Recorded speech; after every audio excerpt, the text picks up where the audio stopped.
जूता और गले में गमछा। वाह भाई वाह, इससे अच्छे कपड़े तो हमारे घर के नौकर पहनते हैं। भाई इसके कपड़ों पे मत जाना, ये आदमी दिखने में सीधा साधा है, एक नंबर का साथी है साथी। सोना की करोड़ों की दौलत देख के इस भीख मांगे के आंखें चकाचौंध हो गई है। धक्के मार मार के ये बेचारी से घर से बाहर निकलना चाहती है और ये जोक की तरह इसे चिपक गया है यार।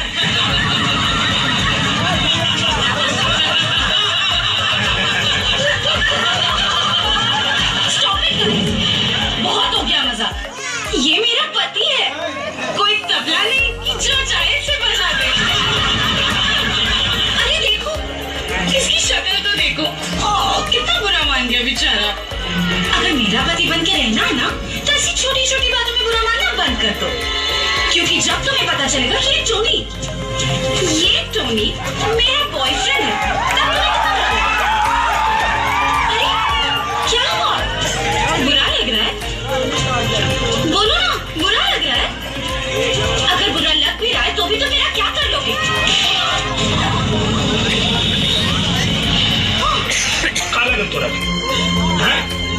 तू इतनी के साथ मिल के हमारा मजाक उड़े भी और हम चुपचाप चल गए यहाँ से। शादी भी आप तो नहीं खाते मजाक होते, हम नहीं खाते जन्म जन्म का रिश्ता। समझ में आए कि फिर समझाएं तो? हमरा मेहरारू के तलवा चाटे वाला कुकुर, आज के बाद अगर मर्द मेहरारू के बीच में आने की कोशिश करेंगे तो फिर बीच वाला काट के पूरे हाथ में गमछा वाला नमूना राष्ट्रपिता महात्मा गांधी, डॉक्टर राजेंद्र प्रसाद, लौह पुरुष सरदार वल्लभ भाई पटेल, लाल बहादुर शास्त्री, इस सब लोग गमछा वालन के गांव में पैदा हुए, तोरा जैसे बनन के शहर में।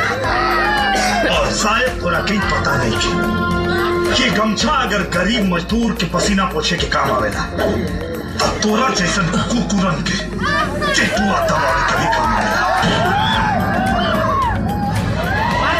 और का कर रहे हो? हम आदमी ना ट्रैक्टर, एकदम सही पहचान लो तू, ट्रैक्टर है। लेकिन एक बात जाने लो कि ना मैडम, ट्रैक्टर के इंजन बहुत मजबूत हो रहा, और जब तोहनी लोग के बड़का बड़का गाड़ी गाढ़ा गुच्चा में फंस के धुआं छोड़े लगेला तो ट्रैक्टर में ठेल के बाहर निकालेला। और अगर तोहरा जैसन बंजर जमीन पे हाई ट्रैक्टर चढ़ गई तो 9 महीना से पहले ही फसल लहलाए लगी। तोरा के का लगा था? पैसा खातिर चिपकल बने हमें से थू कहता नहीं करा पैसा पे। अगर ये हमरा के अपन दिल से पति ना समझे ले तो हम एकरा घर के अपन ससुराल ना होटल समझ के रहेंगे। अरे बड़ा जबरदस्त आइटम लेके आई बड़े रे। अरे कहाँ मिला मुजफ्फरपुर के लीची रे? मुंबई के फारस रोड में कि बनारस के दाल मंडी में? ससुरी गांव में आधा नंगा कपड़ा पहन के कलेजा में आंख लगावत रहे भाई। तनी अगरा के पूरा नंगा करा ना, देखी कैसे लगे करा ना पूरा नंगा। दिखाता हूँ बोलू भाई, पहले इसे सुहागन से रान तो बना दूं। याद है तूने पानी से अपनी मांग खोई थी, आज मैं शराब से धो। रोका लो, एक समझा क्या होता है। भारत से ले आई चाहे बंबई से, तोरा बहन से शकल नहीं खेल मिला। जवान संभाल के बोल। सुहागिन का सिंदूर धोए में तब भगवान के पसीना छूट जाए, तब तोर का औकात। अच्छा बहुत दिया, बहुत दर्द दिया है तुम दोनों ने। आज एक दर्द का हिसाब लूंगा। सारा सारी कुकुर मुत्ता टोनी के अपना माई का दूध के भी हिसाब करेगा, लेकिन गाँव और गांव के हिसाब ही कि हमारा जाना 100 को और गिनल जाना 1।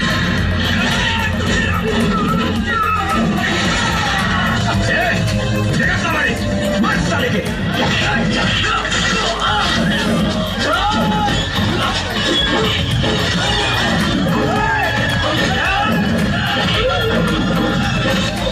माफ कर दो मुझे, माफ कर दो मुझे। बात अपने भेजा में जज्बात अपने करेजा में अच्छे से बैठा ले। अगर दोबारा छूने की भी गलती करें तब तोरा सर के धड़ से अलग करने में हम तन को भी देर न करें।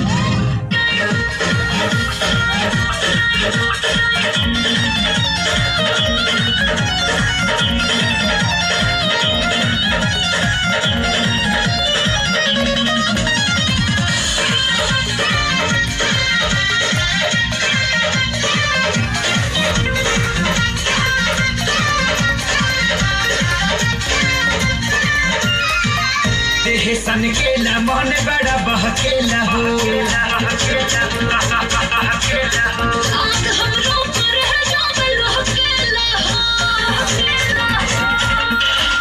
देह सन केला मन बड़ा बहकेला हो आग हमरो पर है जावल हकेला हो आगे कोई जोश नहीं लागे कोई लागी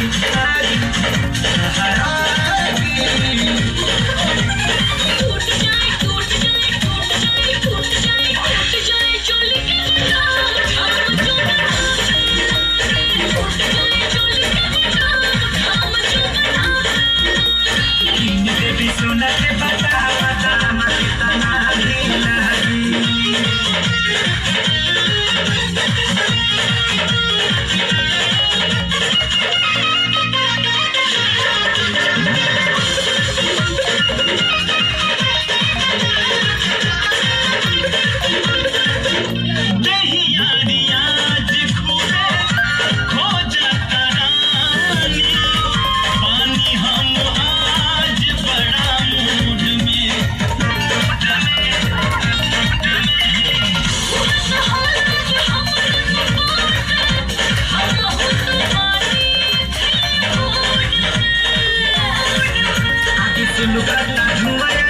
साधे लागल बाबाध कुली डूब जाएगा अरे हट गई पीछे जगी शेर दिल के जागी जागी जागी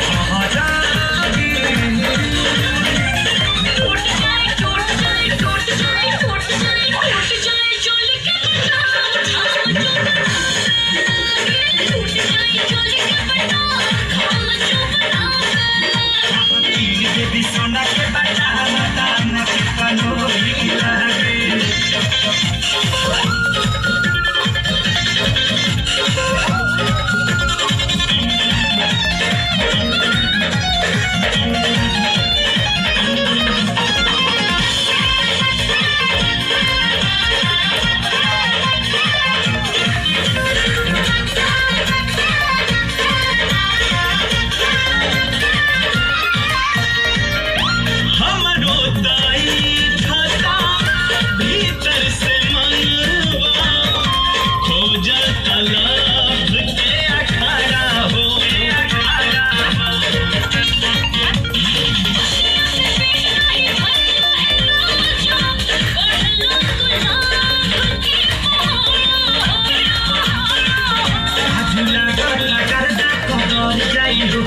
झंडा फहर जाई हो